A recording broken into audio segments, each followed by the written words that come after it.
Office থেকে আসার সময় আমার খুব খিদে পেয়েছিল।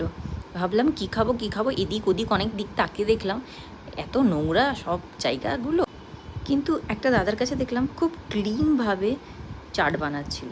দেখে তো আমি লোভ সামলাতে পারলাম না, তারপরে এই ভিডিও বানানো।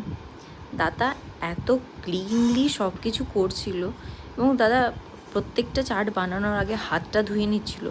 সেটা সত্যি বলতে মানে কলকাতার মতো জায়গায় এরকম ক্লিন আমি অনেক দিনই দেখিনি। তার উপর দাদার হাতের স্পিড, খুব তাড়াতাড়ি আমাকে পাপড়ি চাটটা বানিয়ে দিল এবং এই চাটে নারকোল দিল, যেটা আমার খুব ভালো লাগলো। অনেকটা সময় কেউ নারকোল দেয় না, বাট খুব ভালো লাগলো যে দাদা আমাকে নারকোল দিয়েছিল, আমাকে না সবাইকে দিচ্ছিল অ্যাকচুয়ালি। আর সবচেয়ে বড় ব্যাপার হচ্ছে এই চাটের দাম 40 টাকা এবং 50 টাকার চাটও পাওয়া যায় এবং সেটাতে বেশি করে চাট থাকে। এইটাই ডিফারেন্স। দাদা বললো কিছুই ডিফারেন্স না, শুধু বেশি আর